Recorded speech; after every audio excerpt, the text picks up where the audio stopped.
एक बार एक व्यक्ति जिसका नाम जगन था, वो अपने जीवन से बहुत ज्यादा परेशान था।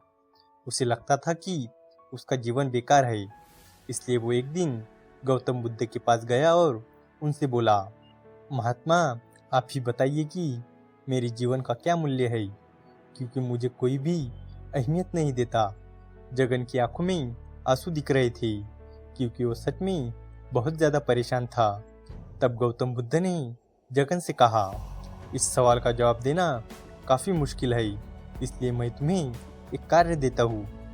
गौतम बुद्ध ने जगन को एक चमकीला पत्थर दिया और कहा, बाजार में जाओ और अलग अलग व्यक्तियों से इस पत्थर का मूल्य पूछ कर आओ, परंतु ध्यान रहे कि किसी भी परिस्थिति में इस पत्थर को बेचना नहीं है। जगन पत्थर को बाजार में लेकर गया और एक समोसे वाले के पास पहुंचा और पत्थर के मूल्य के बारे में पूछा कि इस पत्थर का मूल्य क्या होगा। समोसे वाले ने कहा कि मैं तुम्हें इसके बदले 4 समोसे दे सकता हूँ। लेकिन जगन को ये मूल्य काफी कम लगा और वो दुखी होकर आगे चला गया। और जब उसने सब्जी वाले से उस पत्थर का मूल्य पूछा तो सब्जी वाला बोला, तुम मुझे ये दे दो, मैं तुम्हें इसके बदले एक आलू का कट्टा दे दूंगा। लेकिन जगन को इससे भी संतुष्टि नहीं मिली और ये सुन जगन आगे एक जोहरी के पास पहुंचा और बोला, आप इस पत्थर के बदले कितने रुपए दोगे। तब जोहरी ने पत्थर चेक किया और बताया कि ये एक बेशकीमती हीरा है और मैं तुम्हें इसके बदले 50,000 सोने के सिक्के दे सकता हूँ। ये सुन जगन बहुत ही ज्यादा आश्चर्यचकित हुआ कि एक सामान्य सा पत्थर की कीमत इतनी ज्यादा कैसे हो सकती है, लेकिन वो उसे बेच नहीं सकता था। इसलिए जगन जोहरी की दुकान से बाहर आ गया। जोहरी अपने दुकान को छोड़कर जगन के पीछे आया और बोला, कृपया मुझे ये पत्थर बेच दो, मैं तुम्हें इसके बदले 2 करोड़ सोने के सिक्के दूंगा।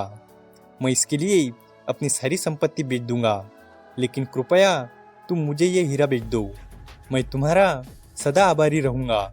ये देख जगन को घबराहट होने लगी, क्योंकि अभी वो इस हीरे का मूल्य सिर्फ 1 बोरा आलू और 4 समोसे पूछकर आया था।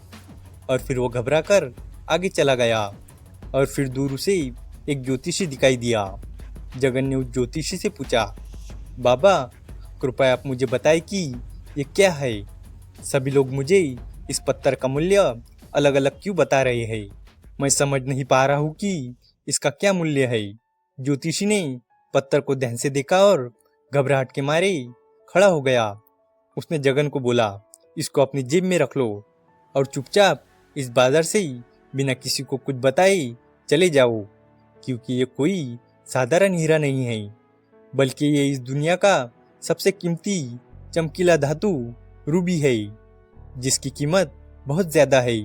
कोई सामान्य व्यक्ति इसे खरीद नहीं सकता।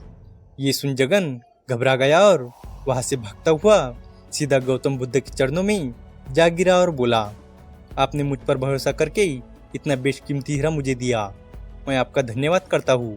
और उसने बुद्ध को उसके साथ घटी सभी घटनाओं के बारे में बताया। और तब बुद्ध ने कहा, जिस प्रकार इस धातु की कीमत सारी दुनिया की संपत्ति के देने के बाद भी नहीं दी जा सकती है, इसी तरह हमारा जीवन है। प्रत्येक व्यक्ति के दृष्टि पर निर्भर करता है कि वो हमें किस प्रकार देखता है। जैसे पहले व्यक्ति ने इसकी कीमत सिर्फ 4 समोसे ही लगाई, क्योंकि वो इतना ही सोच सकता था। अगले व्यक्ति ने 1 बोरा आलू, क्योंकि उसकी सोचने की क्षमता इतनी ही थी। इसी प्रकार हमारा जीवन है, जो जितना ज्यादा बेहतर होगा वो हमारे जीवन को उतना ज्यादा महत्व देगा। हमारे जीवन का मूल्य अनंत है। इस कहानी से हमें सीख मिलती है कि हमारे जीवन का मूल्य दूसरों पर निर्भर नहीं करता। जैसे हीरे की असली कीमत पहचानने के लिए ज्ञान और दृष्टिकोण आवश्यक है, वैसे ही जीवन का मूल्य भी अनमोल है, जिसे हर कोई पहचान नहीं सकता। उम्मीद है कि आपको ये कहानी पसंद आई होगी और भी इसी तरह की इंस्पायरिंग और मोटिवेशनल स्टोरीज के लिए हमारे चैनल को सब्सक्राइब करें। तो चलिए मिलते हैं अगले वीडियो में। तब तक के लिए goodbye and stay healthy.